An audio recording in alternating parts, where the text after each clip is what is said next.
The Monster Below by Greenback, read by Deathlight, Chapter 21, Countdown. 4 days ago, I lay on the floor of Beatbreaker's apartment, sobbing at what I thought was a dead dream. I didn't want to believe it, thinking that there had to be a way to bring it back.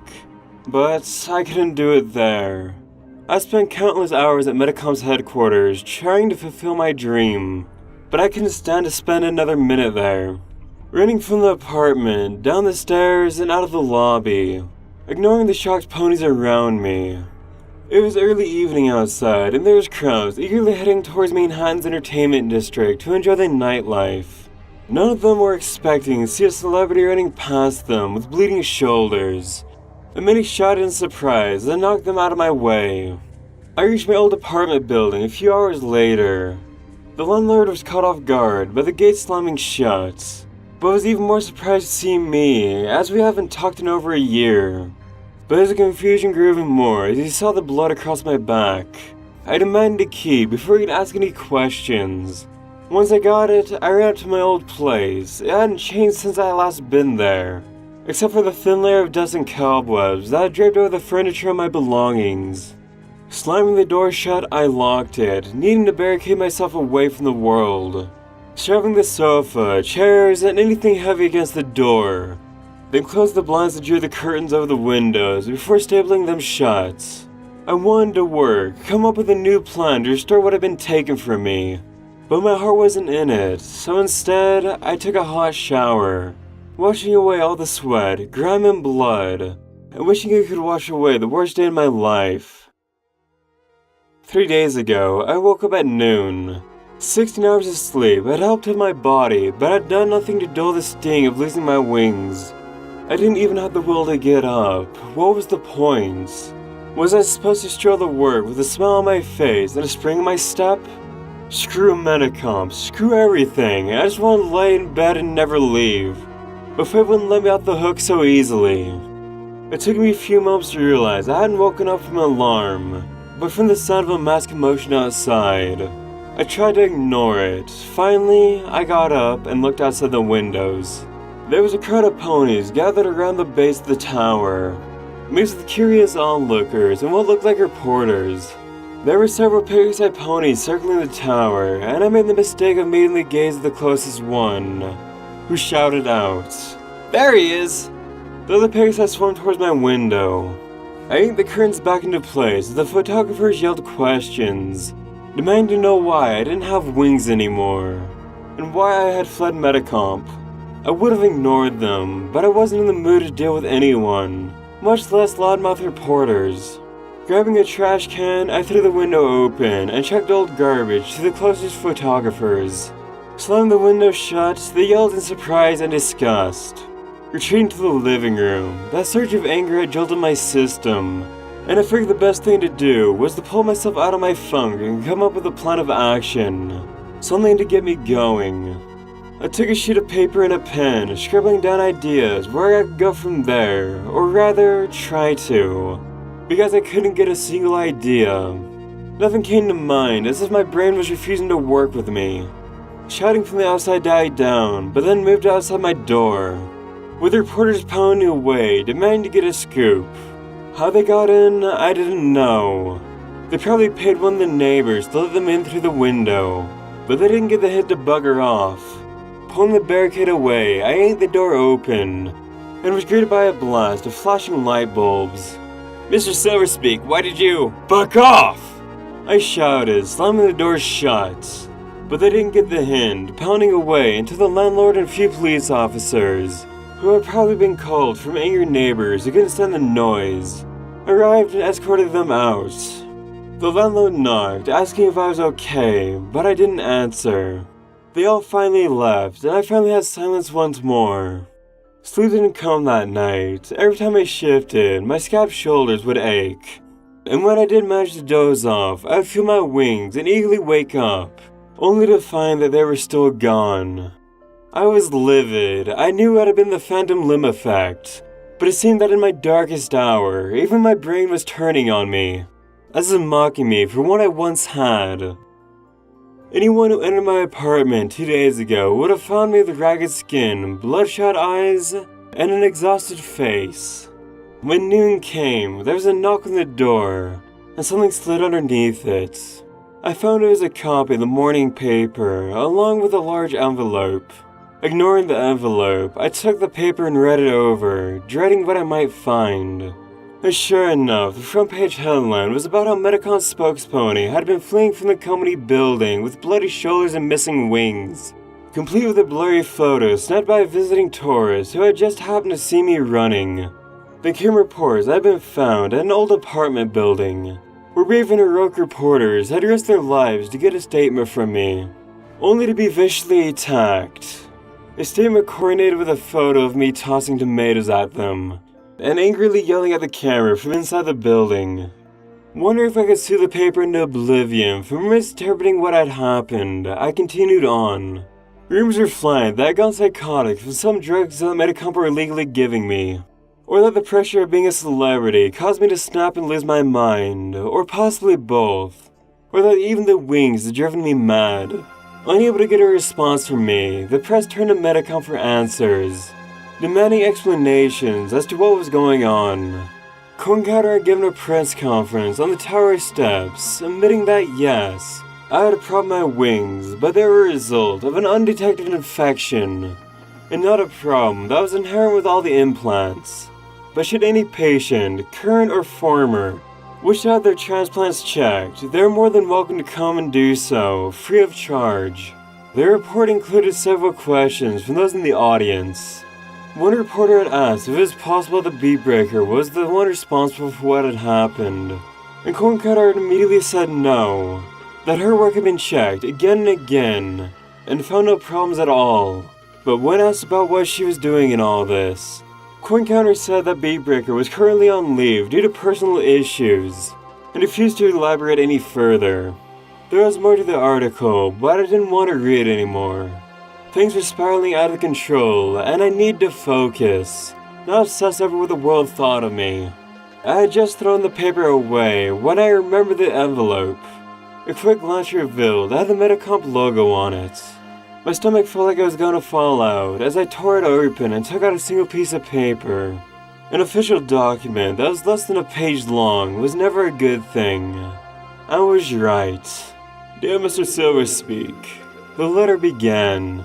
This letter is here to inform you that I hereby call before a board meeting of Medicom management with regard to the incident involving your wings, and information given during an altercation with Beatbreaker.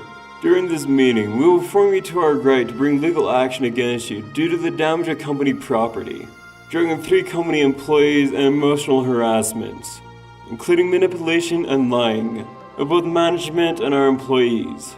Should you not appear at the scheduled date and time, we will consider your employment with us terminated, and utilize additional legal means to obtain restitution for our grievances. The meeting was scheduled to take place 2 days later. Just enough time to let my mind run rapid about what the company was going to do. It certainly couldn't be a coincidence that whoever had written the letter made the term legal action as vague as possible. They wanted me to squirm, so I'd be nervous, whimpering wreck when the date came. Especially the thought of facing the police, no matter what I did. I dropped the letter and ran to the bathroom, where I threw up. 1 day ago, I woke up feeling even worse than the day before, with a throbbing headache and an equally aching stomach. I should have spent the day resting, but my curiosity got the better of me, and I read the morning paper, hoping for some good news for once. It didn't. Despite his press conference, Corncounter didn't alleviate Medicom's woes. His stock and income had dropped drastically overnight as stockholders jumped ship, not wanting to be associated with a company whose spokesperson had lost his mind. It started a panic among customers who feared their limbs were infected and might kill them or drive them mad. Stocks weren't Medicom's only woes. There were reports of rallies all across Equestria, with communities and towns celebrating the loss of my wings. Interview after interview had them saying that nature was finally punishing me for my pride and self-righteousness. I had my first real glimpse of happiness in days at the thought of meeting those ponies and caving their faces in. Rallies, protests, Medicom's face ruined, and the letter, it was as if the whole world had gone crazy. But what plunged me into a full-on depression was knowing that it was all my fault. I had been the one to push Metacomp into getting wings. I set everything in motion. Worse still was the realization that I couldn't fix it. I couldn't talk my way out of this situation like all my others. No matter how many press conferences I attended or how many public apologies I gave, nothing would get better. The letter from Metacomp had basically informed me that my career there was over. The company was going to inevitably announce that I'd been let go, and reveal what an emotionally manipulative pony I'd been all along. They were going to publicly shame me as a warning to others. Oh, I had enough bits in my bank account to keep up with the rent on my apartment for a good long while. But no one would hire me after such a revelation. Then there was Mangus. He was no doubt waiting for me to be publicly dismissed from Metacomp before twisting the knife and revealing what I had done at the library. That, more than anything, would destroy any chances I had for getting my life back together. I needed help, and there was only one place I could go.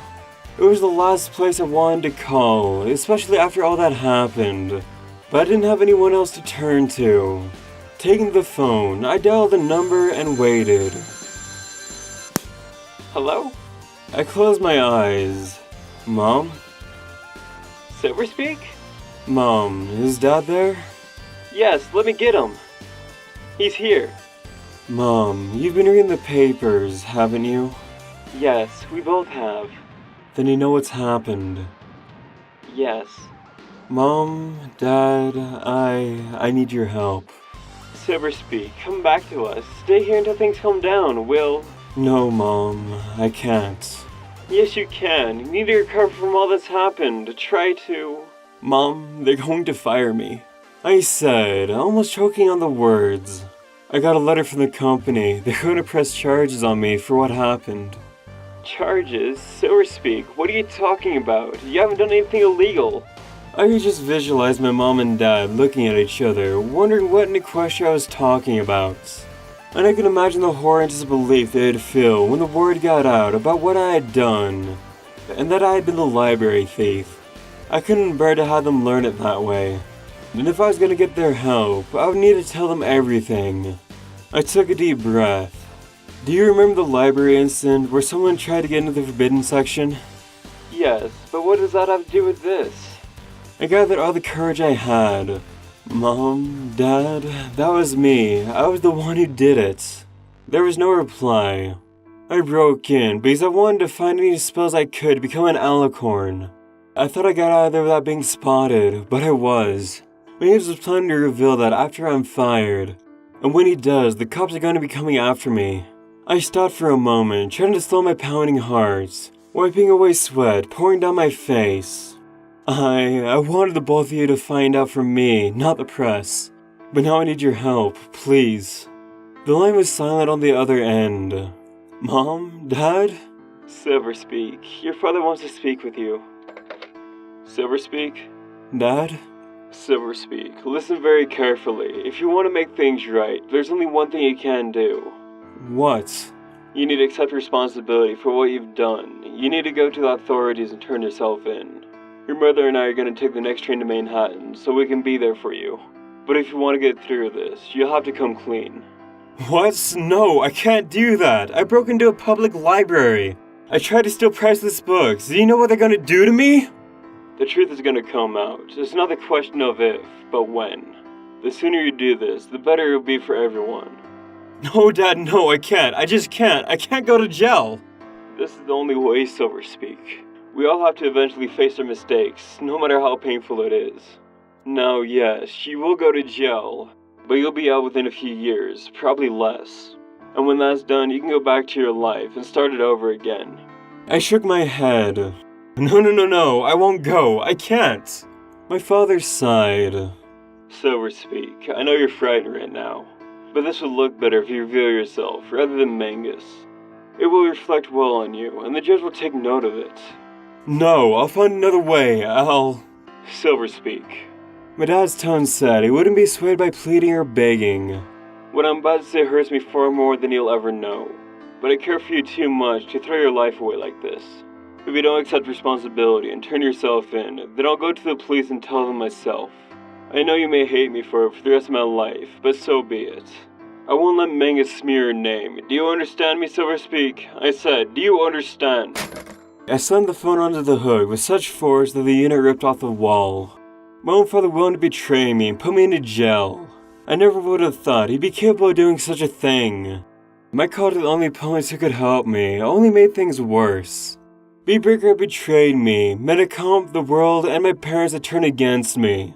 And I felt like a condemned inmate watching the clock, knowing that his final judgment was fast approaching, and that there was nothing he could do about it. I backed against the wall, clutched myself as tightly as I could, trying not to have an emotional breakdown. I had lost everything, and I didn't know what to do. The storm began to gather over Manhattan. It had been building over the past few days, but only that evening it began to make landfall, the dark, rolling clouds blocking out the sky. And as the day turned to night, it grew so dark that even the soft, golden glow of Manhattan skyscrapers failed to penetrate it. Rain began streaking down the windows. I ignored the rain, too focused on my own misery to care. I felt empty, like I would never feel happiness ever again. But as the rain came down harder, I began to watch it. With the water coming down, it occurred to me that the city would be clean in the morning. The dirt and grime all washed away. And then, just like that, it was like a switch had been flicked. Opponents would grumble at being forced inside at his presence. The rain had its part to play in the grand scheme of things. The water gave life to the earth, but to do so, it had to wash away everything covering the soil. Perhaps I thought life was like that. Even in the midst of chaos, there can be blessings if you know where to look. When everything you care about is gone. When your dreams are dead and washed away like so much trash, everything seems to come into focus. You realize how petty and pointless so many things are in the grand scheme of things. And in that moment, you realize what truly matters in life. The whole world was against me, fine, I could live with that. Metacomp was against me, I didn't care. My parents were going to turn me over to the police if I didn't do so first. I understand that they're only doing what they believed was right. They all thought I was the problem, but they were wrong. They were the problem. Every pony in Metacomp was the problem. All the ponies in the streets, my parents, all the ponies in those towns and cities that celebrated the loss of my wings were the problem, not me. They were all weak-willed whelps who didn't understand the vision I did. They didn't have the dreams like I did. My dreams had changed the world, and they were frightened. They were trying to destroy me. I smiled, let them try, let all of Metacomp's lawyers try to bury me. Let Mangus spill a secret to the world at large and see what good that did. Heck, let my parents try to stop me from fulfilling my promise. I chuckled, idiots, all of them, and the more I thought about it, the funnier it seemed. They had all done me a favor and didn't recognize it. And taking everything away, my enemies had made me realize what truly mattered, my dream. All my fears and worries were washed away like the dirt in the rain. And in an instant, everything was so clear to me. There'd be no more running, no more cowering, no more fear. There was only one path before me now, one that would have terrified me years ago. But now, it was so easy to follow. I could do what others told me to do and obey their pitiful little rules, even as they tore me apart. Or I could forge my own path and make my dream a reality. In their folly, Metacomp, my parents, Mangus, and all those who celebrated my downfall had forgotten one important thing. When you take everything away from someone, you just made a very dangerous enemy. After all, who fights harder than someone who has nothing to lose? I was calm upon waking this morning. Clouds still blocked the sun and sent rain down upon Manhattan. Water streaked down the towers of my window as I took a pair of empty saddlebags and left my apartment, beginning the final leg of a journey that started so many years ago. When my parents first told me about alicorns, there was no ponies outside as I left the tower and few in the subway. I had a car to myself, watching the rain streak past the windows as I carried on. It occurred to me that this trip is similar to my break-in at the library. But unlike last time, there was no doubt or worries that I'd be making a terrible mistake. When the subway stopped, I disembarked and made my way to Metacomp's headquarters. The guards in the lobby were surprised to see me, as was the secretary at the main desk. "Can I help you, Mr. Silverspeak?" she asked. "Your meeting with Coin Counter is scheduled till noon. Should I let them know you arrived early?" I gave her a reassuring smile. "No, I'm just gathering my things." I walked past her and I started up the stairs, noticing a guard pulling out his walkie-talkie as he went behind a pillar. No doubt the guards had been placed on alert to watch out for me. It would make my task more difficult, but not impossible. A security camera followed me as I turned a corner. I gave it a pleasant smile as I entered the elevator and headed up, reviewing everything I knew about the tower security system, and more importantly, the fastest route to the rooms I needed. An hour and a half ago, I made my way to the surgical room. I was aware the security cameras following me as I strolled around, glancing inside the main operating amphitheater. It didn't have what I was looking for, but the second one did. It was difficult suppressing my smile as I headed back to the elevator. I arrived in my office, where I packed the few belongings I kept at my desk and my cabinets. Little Celestia was last. Her eyes met mine as I put her in my saddlebag. Long ago, I made a vow I wouldn't do anything illegal to obtain my dream. But I was wiser now, more knowledgeable about how the world worked, and that vow had been broken. It was still hard to avoid little Celestia's gaze as I put her in the bag, buckled it shut, and took a deep breath. It had been easy going so far. Now came the hard parts. Taking the elevator once more, I got off at the secure storage depot. It was one of the few areas in the tower I'd never visited, leaving me in the dark as I headed down the steely hallway.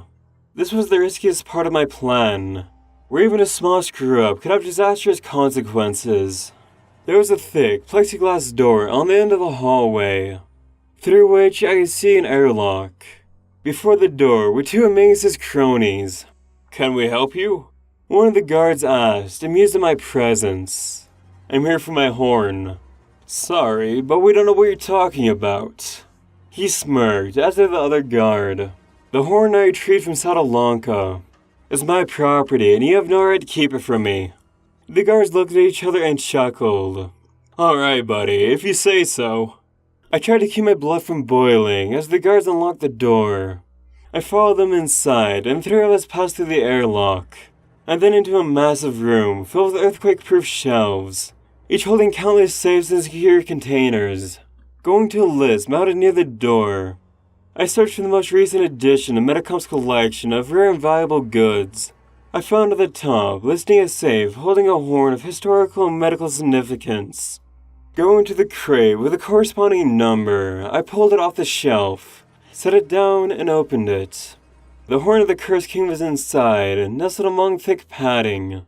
Smiling, I tenderly lifted the horn and took off my saddlebags. "Whoa, buddy," the main guard said.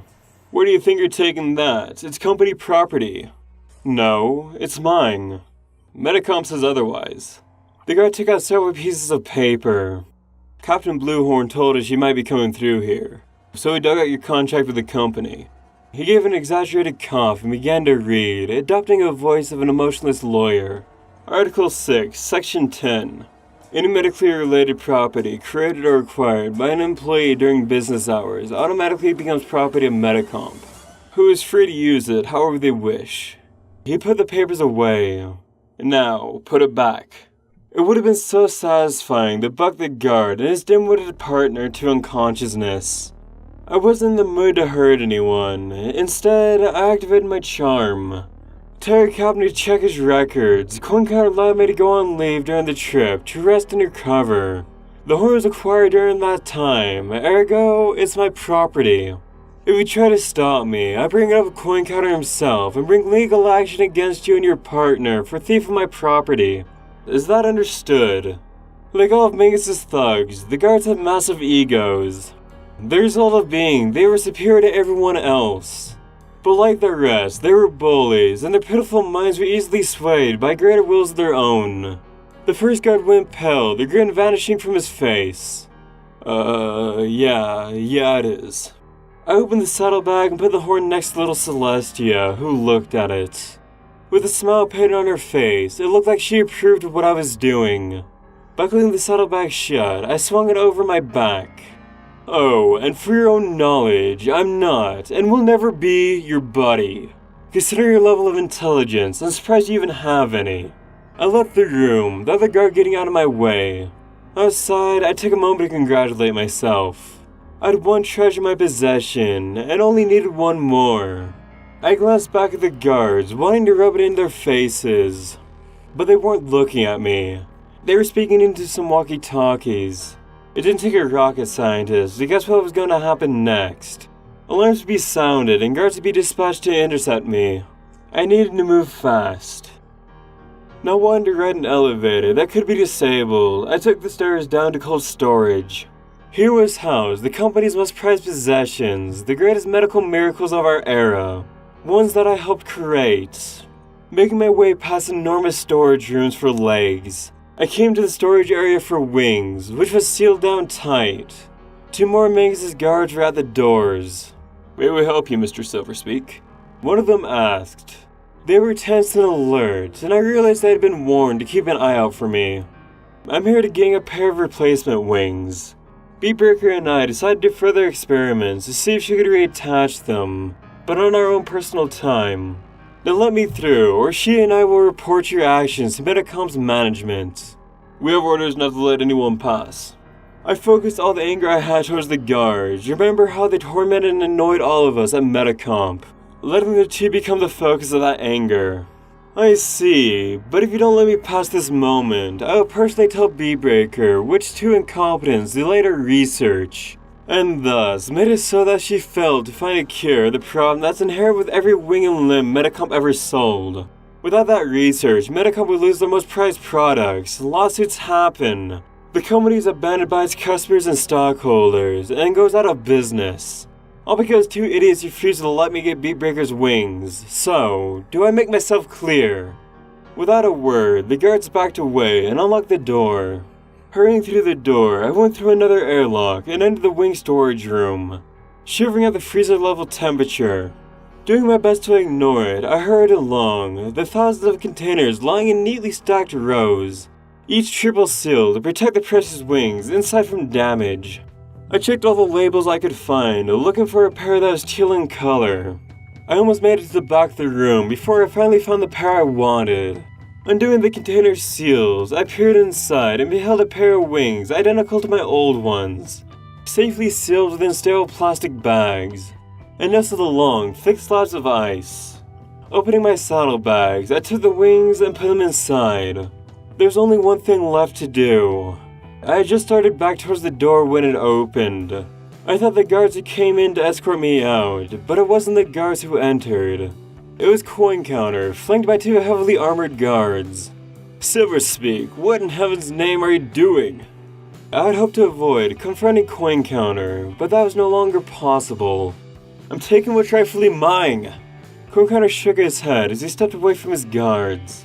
"No, Silverspeak, those wings aren't yours, neither's that horn. I can't let you have them. I'm more than happy to financially compensate you for them." Once more, Coin Counter shook his head. "Silverspeak, you're a good pony. Please don't do something that we'll both regret. It's a bit late for that. Besides, why do you care? I got that letter you sent me, but it was just formality, wasn't it? You and your board of directors already decided to fire me. You're sick, Silverspeak." Coin Counter took another step towards me. "You're obsessed. You need help. If you stop right now, I'll promise to help you in any way I can. Are you only saying that because you want your precious wings back? Do you remember what I've always believed? That the ponies here at Metacomp are more important than bits? I still believe that. Now, you're not a doctor or a scientist, but you're still a bright pony with a bright future ahead of him. But if you keep this up, you'll be throwing it all away." I took a step back. That future's already gone. "No, it isn't. I can help you rebuild it if you let me. I can." A crate fell to my side. I spun and saw one of the guards only a few feet away. In a flash, I realized while Coin Counter had been talking, the guards had been circling around my sides. Coin Counter had been distracting me, keeping my attention focused while the guards worked their way around in a position to attack. "Liar!" The guards shot magic with their horns. I ducked. The magic blast from the first guard went over my head, knocking the second one out. The first then leapt, trying to buck me into unconsciousness. Don't hurt him! Coin Counter shouted. He didn't have to bother, as the guard came down. I smashed my hind legs into his stomach and rolled, sending him flying into the shelves. I leapt up and saw Coin Counter grab my saddlebags, trying to run for the door. But I was faster and yanked them free, knocking Coin Counter to the ground. I was so enraged by his trickery, I hurried back to hit him, and yet I didn't, or rather, I couldn't. Coin Counter had always been reasonable with me, I always wanted to make sure I was well off, even when I was just the lowly spokespony. And like my parents, he was only doing what he thought was the best. Fumbling, I yanked the saddlebags and took off, leaving Coin Counter on the floor. Attention all security personnel. Coin Counter's voice emerged from nearby speakers. We had a break-in. Silver Speak has stolen a pair of wings and an item of great importance from the secure storage room. He hesitated, and when he spoke again, there was a sadness to his voice that I'd never heard before. Initiate building lockdown and apprehend him. The cat was out of the bag. In a way, it was a relief. No need to sneak around and lie or talk my way past guards. There was just me and my goal, and now so close I could feel it. Turning another corner, I reached the stairwell. Kicking the door open, I ran down the stairs, my destination several floors below. But the security system was fast, and I heard doors being thrown open beneath me, and guards storming in from above. I went faster, leaping down the stairs as fast as I could. One or two guards I could handle, but not several at once. Two guards bursted through a door on the floor below, aiming tasers as they spotted me. But there's one thing about having nothing to lose, is that you're willing to take risks they normally wouldn't. I leapt and tackled them, not having time to knock them out. Instead, I kicked their tasers down the stairs and took off. More guards charged into the stairwell, I reached my floor and ran off. Luckily, none have reached the operating areas. Gave me a few seconds of breathing room as I dashed into the second amphitheater and ran inside. Yanking the doors shut and smashing the control panels to pieces, locking them firmly in place. Once that was done, I ran through the preparation room and into the auditorium. And there it was, a massive piece of machinery, almost 3 times my size. I couldn't make heads or tails of the knobs, levers, and buttons, or the mechanical arms that jutted forth, all powered by several crystals. To anyone else, this thing was ugly and hideous, but to me, it was beautiful. It was the circular unit Coin Counter had mentioned to me, the one that was self-sufficient and able to go to any corner of Equestria, where it can be used in place of a hospital in case of an emergency. It was finally the machine that would make my dream into a reality.